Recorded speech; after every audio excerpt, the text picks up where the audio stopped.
Okay, your boy has had 2 days now since the game on Sunday to go over film, see what went wrong in this game against the Jaguars. And I'm here to say right now for everybody that's watching this, Bryce Young is not even close to being the biggest problem the Carolina Panthers have. At the end of the game on Sunday, I went live and I kind of instant reaction. I was just tired of it, man. I was like, man, I've been a Bryce defender all this time.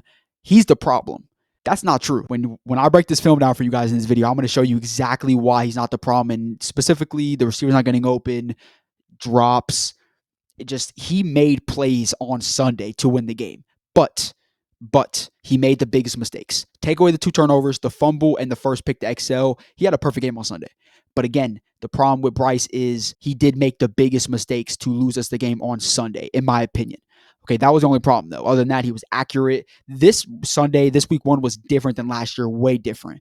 Okay, last year was all on him. He was inaccurate, just did not look good. On Sunday against the Jags, that's completely opposite. He was the biggest. He made a bunch of big plays in the passing game and the running game, but also made the biggest mistakes as well. So kind of transitioning into what does Bryce need to do before we head into the film to kind of fix the stage of his career right now, because obviously right now he reminds me of a Trevor Lawrence. Trevor Lawrence, we know, is not a bad quarterback. That's why he's still a quarterback in the NFL. But one thing he's not going to be is a quarterback that helps you win a game.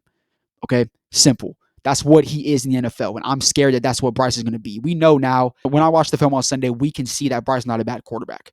Okay, but is he going to be able to elevate his game to become a top 15 quarterback at the even worst in the NFL, which means when the teammates around you are not playing good, are you going to be able to go in there and step in and say, you know what, I'm Bryce Young. I can go in there and make the biggest plays to win this game for us, right? Obviously, I'm asking you if you Patrick Mahomes, but we know Patrick Mahomes last year made the Super Bowl because of him. He did not have any world-beating roster around him to go out there and play with. Simple. He didn't. Okay. He just had guys that can help him do his job and be Patrick Mahomes, the best quarterback in the league. Right. And that's what I need Bryce to do, is elevate his game. I'm at the point now where Bryce is going to be a decent to low average 20 range quarterback in the NFL. Okay. But he has a chance with the ability to run the ball and the ability to be accurate at times in, specific moments, especially on Sunday against the Jaguars when I opened the film for you guys. It's just obvious he can elevate his game, but he needs to do it. Turn the ball over like that is not going to be able to do it. Okay, that's my thought on Bryce, okay? And before we head into the film, too, I want to say just Trevin Wallace is garbage. I just want to bring that up first because, man, I watched the film, bro, and he was one of the players that I really want to break out this year because I just like his athleticism. I liked him come out of college. It was a good pick. It was a very risky pick, but it was a good risk, right? Like, you didn't draft somebody, I was like, oh my gosh, what are you drafting him for? You know, it was a good pick, but it was risky for a lot of reasons. Sunday, he is the worst starter we have right now. He was worse than Nick Scott. And Nick Scott had the worst possible play, the missed tackle for Travis Etienne, that 70-yard run. Trevin Wallace had just no good plays on Sunday besides one, which was that TFL that he had later in the game. He was bad in coverage, bad in gap scheme. Everything about Sunday for Trevin Wallace was awful. He did not have a good game whatsoever on Sunday. He is the worst starter we have right now. And the linebacker core is the worst in the NFL. It's simple. Okay. We have bigger problems than Bryce Young. That's kind of why I'm bringing this in here. We're starting the wrong players. We're starting the wrong pass rushers. We're doing a bunch of things wrong right now. Okay, we're injured at receiver. There's bigger problems than Bryce Young. He is actually a positive, in my opinion. Honestly, me saying this is helping me kind of feel better about this Sunday against the Cardinals. I feel like a lot of these mistakes are minor.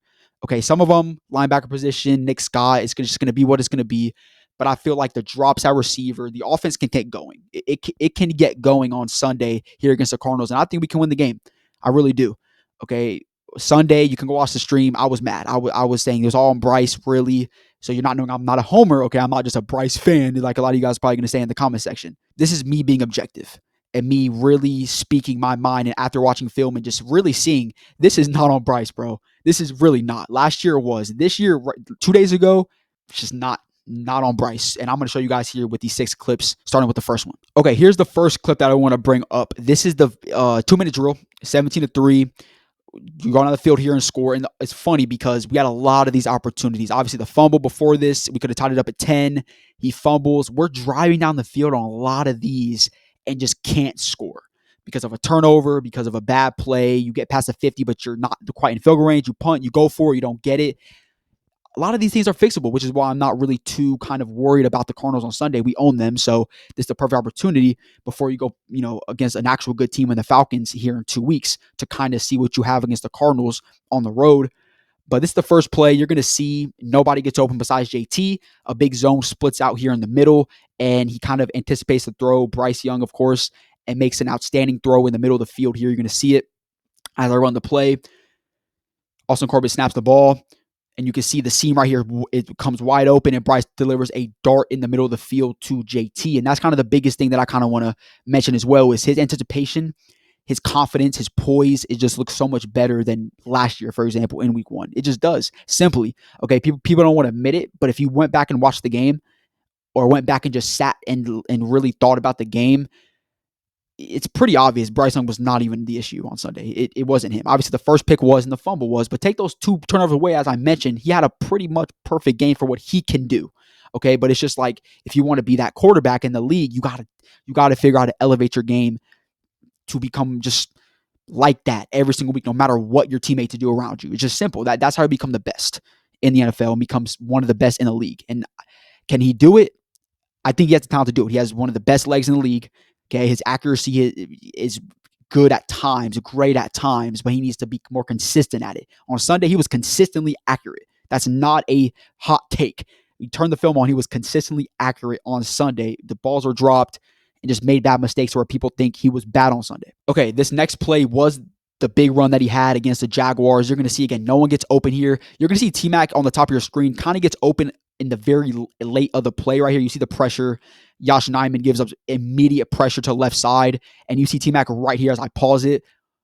Gets open a little bit. You can see Bryce could probably delivered, but again, he read his players. T-Mac was probably first, and right now he's looking to the right. No one's open yet. And look, as soon as he has to turn back around, he gets 22 yards. And that's the biggest thing that I'm mentioning when I'm talking about elevate your game. When you have that elite of a weapon in your legs when you're Bryce, you have to use it. You have to use it. Again, don't use it all the time because you don't need to use it all the time. But when you need to use it, you need to use it. Okay? And that's what's going to make him be able to elevate is the ability to run the ball. Okay? Because at this point, year 3, he's probably not going to be one of the best, most accurate quarterbacks like a Josh Allen, Patrick Mahomes. But when you have the ability to use your legs like this, you can really be a top 10 quarterback in the league. He has that potential. Simple. He does. It's just about, can he hit the potential? Okay? Like, he has the potential to be top 7, I think, in terms of the potential that he has as a quarterback. But it's all up to him if he can hit that potential. Okay? Simple.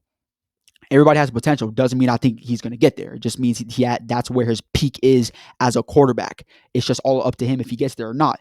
And I think he can get there. It's just he needs to elevate his game and figure out ways to, in these type of games, can't turn the ball over, and you got to figure out ways to just make your teammates better, right? Your teammates are dropping balls, run the ball more, scramble more. You have the ability to do it, take over games, and that's what I want to see from Bryce here in the future this season. All right, third play here. This is another play where no receiver to your left gets open. I think that's XL, Hunter Renfrow, Tommy Tremble, and obviously T-Mac on the outside. This is another throw to T-Mac. You're going to see it again late. No one gets open. Bryce reads his cues out here, throws a late strike to T-Mac to the right side. Also Corbett snaps the ball. Play action pass. I pause it right here. No one's open, okay? So look, he reads his cue, sees T-Mac right here, and you know he's going to be such a good player, by the way. He was very good on Sunday. Obviously, he had a couple drops, but those drops were tight coverage drops. They were not like drops wide open, no hands type drops. We see Hunter Renfrow not open, XL not open. He looks at, one-on-one with T-Mac. It's going to be a little curl route, delivers a strike to the outside to T-Mac here. A great throw. Great throw. Great decision from Bryce.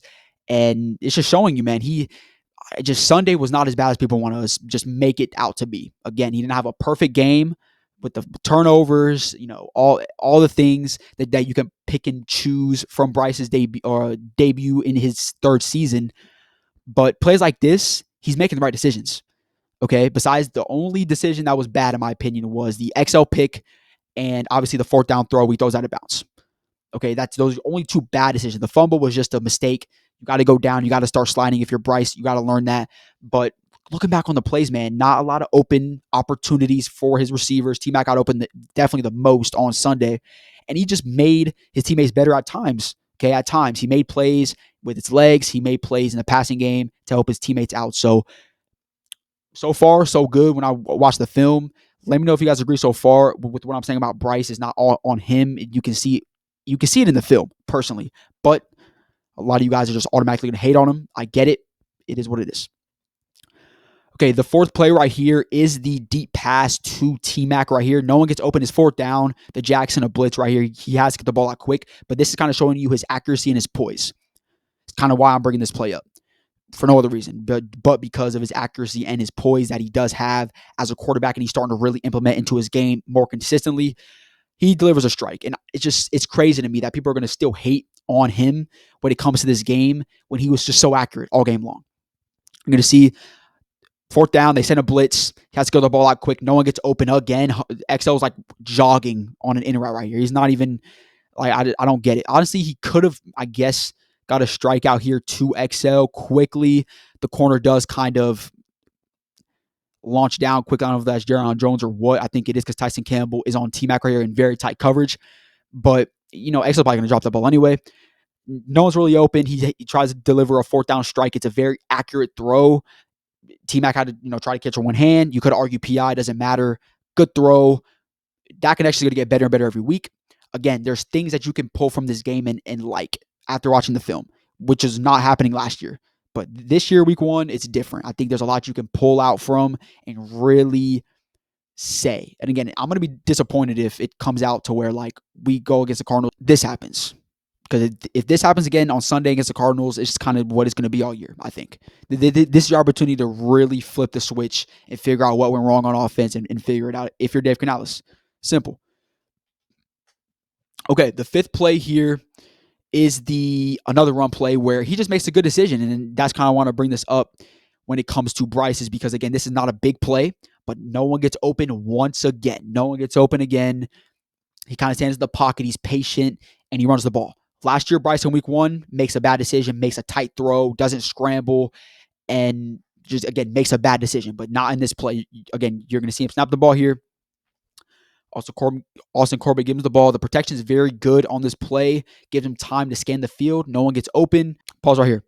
No one's open. Like, let me know in the comments if you think he should throw the ball somewhere. Like, let me know. But the perfect decision was made here. Just scramble, get 3 yards, and move on to the next down. I don't know what down this was, but just move on to the next down if you're Bryce Young, and that's all you can really ask for at this point in his career in year 3. But again, you have to just first things first is make the right decision. Second thing, if you make the right decision, I want to see you elevate the team around you. That's kind of the biggest thing for Bryce right now. Okay, the final play, I didn't want to dissect this fourth down where he threw out of bounds because it's kind of interesting to me when I watched it. It wasn't cut in stone. Some people were saying T-Mac might have ran the wrong route. I don't know exactly what happened, but you see 5 receivers set. T-Mac kind of goes in. XL goes out. JT does a crosser. A lot of people were saying you could have threw it to JT. He's right there. Sure. It kind of was open at times, but the one thing, I don't care who you throw it to, you cannot throw the ball away if you're Bryce Young. There's no excuse in this play to throw the ball away. It's fourth down. You have to make a throw and make at least an attempt. You have XL in the corner, of the pylon. Maybe you try there if you're Bryce. It just doesn't make sense why he threw the ball away here. Like, it just doesn't make sense. That was a bad decision, okay? But one thing I'm not going to say here and say is someone's clearly wide open, because that's what they were trying to say right here with JT is he's clearly wide open. Pause right here. He's not. He's not clearly wide open. Again, you can make an attempt here, like make a good throw kind of in front of him on this play, or even give XL maybe a chance there in the corner of the end zone. But one thing you can't do is throw the ball away. And that's what he did here. So these are the 6 clips I had. I kind of read through them quickly. But I think it's pretty obvious, bro. Like, it's pretty clear and obvious. If you want to go watch the game yourself, I mean, NFL Plus is what, $20 a month? Just go ahead and do it for me. Because it was pretty obvious all game long that Bryce Young was not even close to the biggest problem on this team as everybody is trying to make it seem. He's not. The defense gave up 200 yards on the ground because Nick Scott is trash. The linebackers are trash. The interior, I guess, is not as good as we want it to be. And Tershawn Warren's out again, or not out again, but out for, 4 weeks now. There's bigger problems than Bryce Young because, again, he's the quarterback. I get, but he was not an issue, I think, on Sunday, besides the 2 turnovers, right? I think we want to see is just him elevate his game. I think that's what we really want to say, but we're not saying it as a fan base. That's what we should be saying is, Bryce, you need to elevate your game, not you suck and you need to, be benched again. But that's what It's what they're going to say. So if you guys know this video, like, subscribe. We're on the road to 1K. We're 800, not 800, 80 away from 1,000 subscribers. I appreciate y'all for tuning in, and I'll see you guys next video. Peace.